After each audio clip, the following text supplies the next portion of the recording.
Hello and welcome back to Collegiate Sports Connect. This is Matt Brown of the Extra Points newsletter and all throughout the D1 Ticker extended family. I'm joined here today by Jim Cavale, the CEO of INFLCR, to get in the weeds a little bit here about NIL. Jim, thanks so much for taking some time here to chat with me. Oh man, it's such a fun topic to talk about. I'm excited to be here, man. And thanks again for all the work you do to help us stay attuned with everything going on in the industry. Thank you. We are blessed to be writing and working in interesting times about this kind of thing. I want to start by asking you this, because this world has changed so much over just the last several months, particularly with the emergence of many of these new collectives. A lot of our audience here are going to be ADs or coaches or administrators whose institutions maybe haven't completely engaged with this world yet. So I'm wondering, hey, if I'm a coach, if I'm an AD, we don't have a collective, we don't have a team-specific NIL anything. We're trying to figure out what we want to be doing for next year. Where do I even start? What are things that I need to be thinking about here as a coach or an admin to safely and ethically engage with this world? Well, I think first you have to establish what do you have in place and then what are the gaps, right? Because there's so many different needs with NIL that the athletes first look to your institution, your college athletics program to provide. Just like they look to you for help when they have a knee injury, they're going to need a trainer, potentially a team doctor, or help academically if they need a tutor. They're going to look to you, student athletes, for help with NIL. And not only are they look to you for that, but businesses, donors, folks who have supported the university in a lot of other ways, through your development office, through your MMR, are now going to look to you to understand how to work with your student athletes. And so really understanding what system you have in place, what you're comfortable offering from the athletic department, versus what you don't feel comfortable providing and you need help with. That's the first thing you have to do. Make a list. Do you have a system that's helping your student athletes build their brand, right? Grow their brand value, grow their followers on social.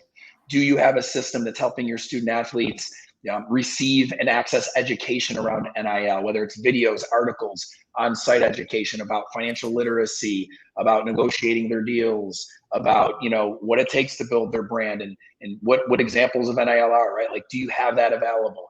Do you have a system to send every dollar interested in working with your athletes to actually start working with them, like a directory, or we offer an influencer in exchange online where those businesses, those collectives, those individuals can go to register and start talking to your student athletes. And when ready, they can do a contract with them through that system. They can pay them through that system, and it automates all the disclosures you need for compliance. And quite frankly, the disclosures they need for their taxes. Do you have people helping student athletes with troubleshooting? People in your athletic department helping when they have questions around a negotiation they're in, or an activation they're responsible to do for a contract they signed, or questions they have about taxes. So all these things are things you have to ask yourself. And then once you have the answers, you have to look at the no's. The things you don't offer, you need to fill in that gap. And while there's a lot of technology that's out there, and we've prided ourselves on being the technology partner for the university to do these things, there's a lot of needs for human beings to help. And when you don't have the human beings on your staff, that's where collectives have started to emerge, right? Human beings who want to support the university and want to find ways to creatively attract dollars from interested businesses and individuals who want to work with student athletes, and then help those folks activate their dollars with the student athletes and provide deal-making services, provide activation and fulfillment services for the athlete like an agent would. And so, those are the types of strategic questions you need to really address first before you can see what your blueprint really involves internally versus what you have to go and find externally.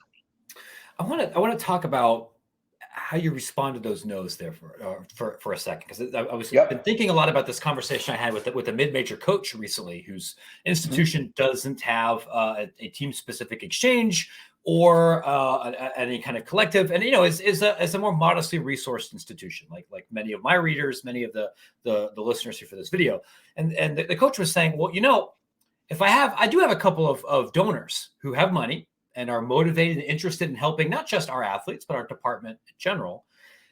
does it make more sense for me to encourage them to establish a third-party collective? Does it make more sense for us to push to do some kind of exchange in-house, knowing that state law might then take some options for my school off the table? What are some of the legal and logistical, or maybe even ethical questions that a coach or an institution should consider in what kind of vehicle provides those sort of services? Because it looks like there's a bunch of different ways that you could do that right now. Oh shoot, my computer slid off of its stand. I don't know how that happened. Hold on one second. That's okay. We'll get it in post. Stay. All right. You want me to just start with my answer to that question? Or if you wouldn't mind. Yep. And then I can just snip those 10 seconds. Yep. Yeah, that's a great question. Really first and foremost, I think you have to start by having one system that you centralize all NIL activity into, so that you can make sure that before you even make some of those decisions, you know that everything that's going to happen, whether it's from a donor in a collective or a business that's working with one of your student athletes, is going to flow through your system. You have oversight for compliance to make sure that you are doing things safely. You have oversight for coaches to understand how to communicate the actual NIL value that's been realized by student athletes on your campus. I think you have to start there, because if you start with, how do I tell donors how to get involved, and you don't have that system, there's an opportunity for donors to actually take some power from the university by forming a collective that actually can dictate things that might not be in line with what you want to do ethically or strategically as a university. So I think first and foremost, have your own system. We can talk about how you do that technologically and beyond separately, but you have to have your own system. From there, I think encouraging donors to think about how they would actually activate NIL dollars in a way where there's an actual value exchange between the student athlete and whoever's paying them is very, very, very important. What's starting to happen is the NCAA is starting to ask questions to institutions about something that they are allowed to govern, which is booster involvement and whether NIL has been done as recruiting inducements. Those are in the waiver, right? So while there's not NIL regulating the NCAA, recruiting inducements are pretty clearly, not allowed. And so being able to have a system where donors might say, instead of donating towards this capital campaign, I am going to fund a collective that is going to do some creative NIL deals that involve appearances, autographs, whatever those fulfillment vehicles might be for student athletes at my school, and making sure that the contracts spell out the dollar amount and what's being done for the dollar amount in a way that shows these are legitimate NIL value exchanges is extremely important. And the NCAA will only continue, I think, to go to each institution to ask them to pull all of those contracts that show that value exchange and be able to clearly articulate everything and be able to say, this is everything that happened at our school, not I think this is everything. Some things might have been done by student athletes that weren't manually reported. You can't have that delta where it's an unclear area that student athletes may or may not have reported, which is why you have to have one system you send everyone to. These donors that might have come to you about a collective, any business that's going to pay your student athlete for a separate deal that did not come through or to you first, and anything else. So I think that's going to become more and more important, Matt. Yeah, I think we've talked about this before, and it's something I've written about, that one of the challenges, if you're a coach or an athletic director or university president or any stakeholder here, is about trying to get all of your stakeholders going in the same direction. And when you have organized power structures that may influence your department but are not part of the department, or then you might have challenges. And that's an issue at lots of schools that maybe have booster groups or third parties that have different agendas or may not necessarily align with what you're doing. But if I look out at this world right now, I see a lot of schools that have collectives that are not part of the formally affiliated with the institution in any way, that are facilitating some of this NIL activity. So maybe help me understand, other than maybe a more unscrupulous reason, why would you want to encourage or allow a non-school affiliated or an institution? Are there advantages to that system since so many schools are doing it? Yeah, I think there are. I mean, listen, a lot of people tried to compare what's happened with NIL at the pro level with what they thought might happen with NIL at the college level when it finally started. And the thing is, it's just not apples to apples, right? Yeah. First of all, every pro athlete has an agent, and every pro athlete has a players association. Only 1% of college athletes have an agent, and 0% have a players association. So the reality is there's a lot of help that is available to group up athletes and help them get paid for their NIL, and just streamline NIL activity around the deal-making services athletes need to set a deal and a price and what they're going to do for it. Around the fulfillment services, an athlete need to know what shirt to wear when they show up for the appearance or do the social media endorsement. And in college, athletes don't have that for the most part. That's one big glaring difference. College athletes also have much less time than a pro athlete. They have class on top of everything they're doing with team meetings, activities, practice, and games.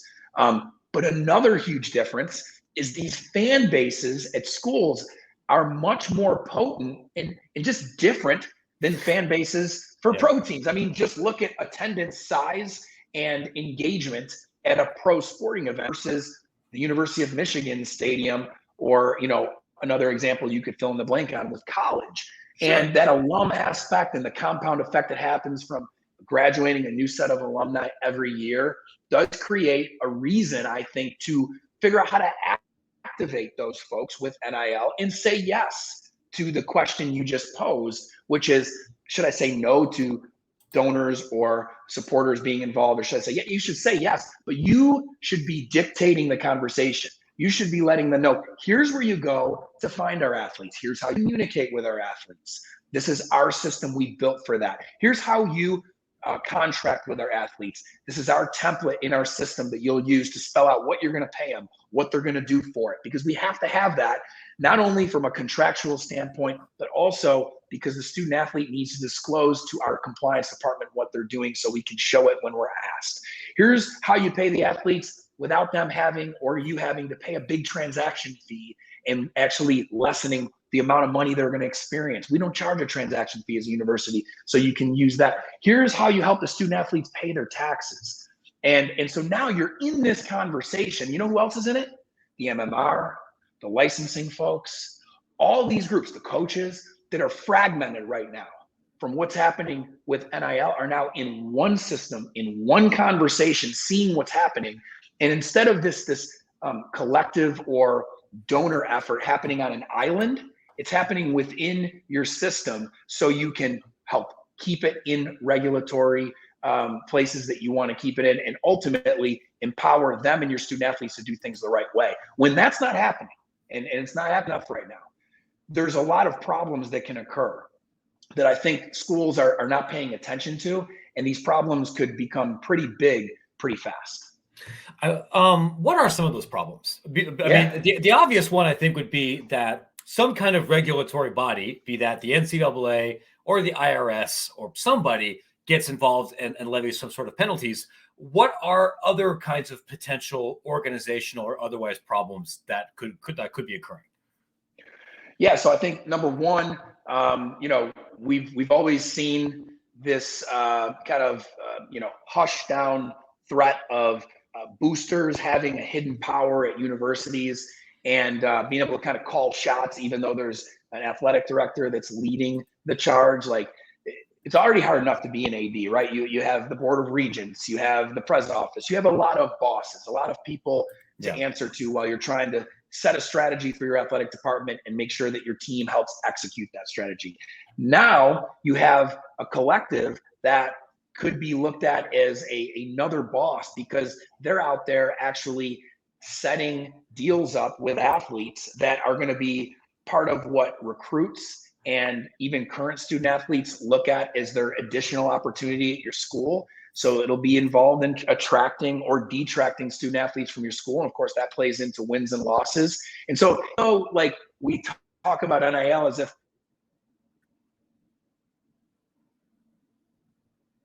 the recruiting category makes up a big part of whether or not your program's successful. And so I think that's a big problem, to allow a collective to operate on an island without your knowledge of what's going on, because eventually they could be dictating other decisions that may not be within your strategy. Another big thing that I think is interesting is when you're asked about what the collective's doing, if you don't have them working in your system and you're not documenting everything, whether it's IRS or NCAA, you're not ready for that conversation to show the value exchange that occurred between the collective and student athletes for a specific dollar amount. And that is not being, that's like, wanting to build and sell a company and not having your financials in state when a buyer comes along to be able to sell your valuation. Like, you're in a situation where you're not ready for that NCAA or IRS conversation that could be detrimental to your program. There's one of the, this is a great point. There's the paperwork does protect you in many ways.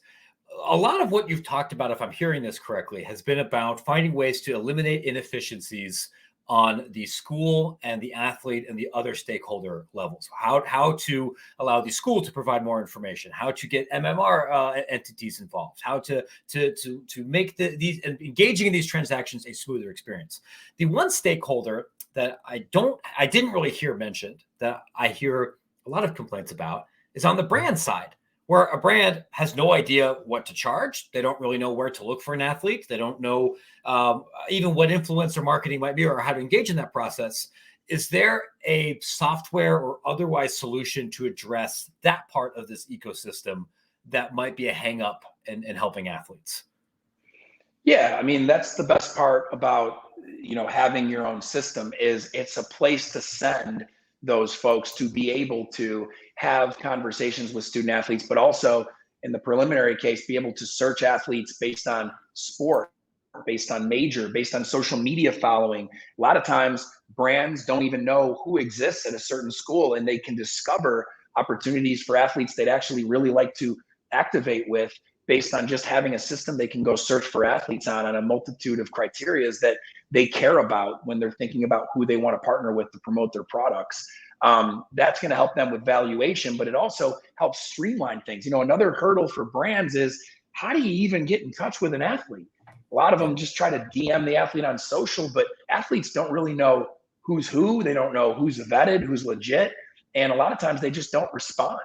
And so I think having your system be a place where brands can be vetted by you, approved by you, but then once they're in that system, they can have secure conversations directly with your student athletes.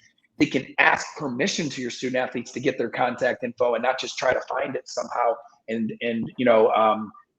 unsolicited, contact them in an unsolicited format. Instead, this is a really courted level of conversation that's secure and allows the brand to also get support. In our case, we support the brands in their conversations when it comes to some of the questions they have about how to work with student athletes. Brands are also in a situation where if they try to compare this to pro NIL, it's not apples to apples, as I said earlier. They're used to working with an agent when they activate with an athlete. And the agent not only helps the brand with the contract portion, the deal making portion I mentioned earlier, they help the brand when it comes to activating with the athlete. And in the college level, the brand has to have some expertise on their side to tell the athlete, here's where to show up, here's what shirt to wear. If you're taking a picture for a social media post, here's what the picture should look like, because there isn't always an agent involved. So brands do need a lot of help. And once again, if a school has their own system to send the brand to work with their athletes, that's going to be a huge, huge start for the brand to be able to do what they want to do with them. That makes a lot of sense. Jim, thank you so much for your time. This has been illuminating. Hopefully this has been useful to some of our listeners here who are trying to figure out the best way to engage with this world. We'll definitely be sure to chat again about more NIL things later on. Thank you. Thank you.